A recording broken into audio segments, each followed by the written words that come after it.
हा. हा, आपल्याला ना ब्लाऊजचं माप कसं घ्यायचंय ते सांगणार आहे आता मी. हा ब्लाऊज आपण असा उलटा ठेवायचा आणि ही आपली उंची शोल्डर पासून ते लास्ट कमर पर्यंत याची उंची आहे 13.5 आणि लगेच आपल्याला गळा उंची पण मोजायचं. ही इथं टेप ठेवायची, आपला गळा कुठपर्यंत आहे ते मोजायचं. जसं माझा आहे 9.5, ठीक आहे. ते पाठीमागचा गळा तुमच्या मनावर असतो. लगेच ब्लाऊज हे आपलं समोरच्या साईडला ठेवायचंय. आता आपल्याला मोजायची कमर. कमर मोजायची खालच्या हुकापासून ते आपल्या फिटिंग पर्यंत. तर माझी आहे 7 कमर, ठीक आहे. आणि वरच्या हुकापासून तर ह्या आपल्या मुंड्याच्या लाईन पर्यंत आपल्याला करायचंय छाती. तर ही माझी छाती झाली.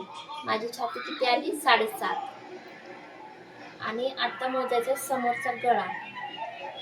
शोल्डर पासून तर खालीपर्यंत जिथपर्यंत आपलं गळा आहे पर्यंत बघायचं. जसं की माझा आहे 6, तर हा समोरचा गळा झाला 6.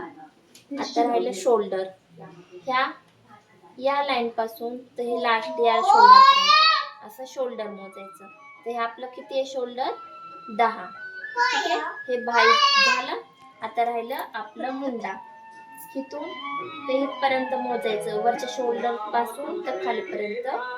माझा मुंडा आहे 5.5 आणि हे आता भाई रुंदी. ही जी माझी भाई रुंदी आहे, भाई रुंदी आहे माझी 5, ठीक आहे. आणि भाई उंची 4, ठीक आहे. बरं.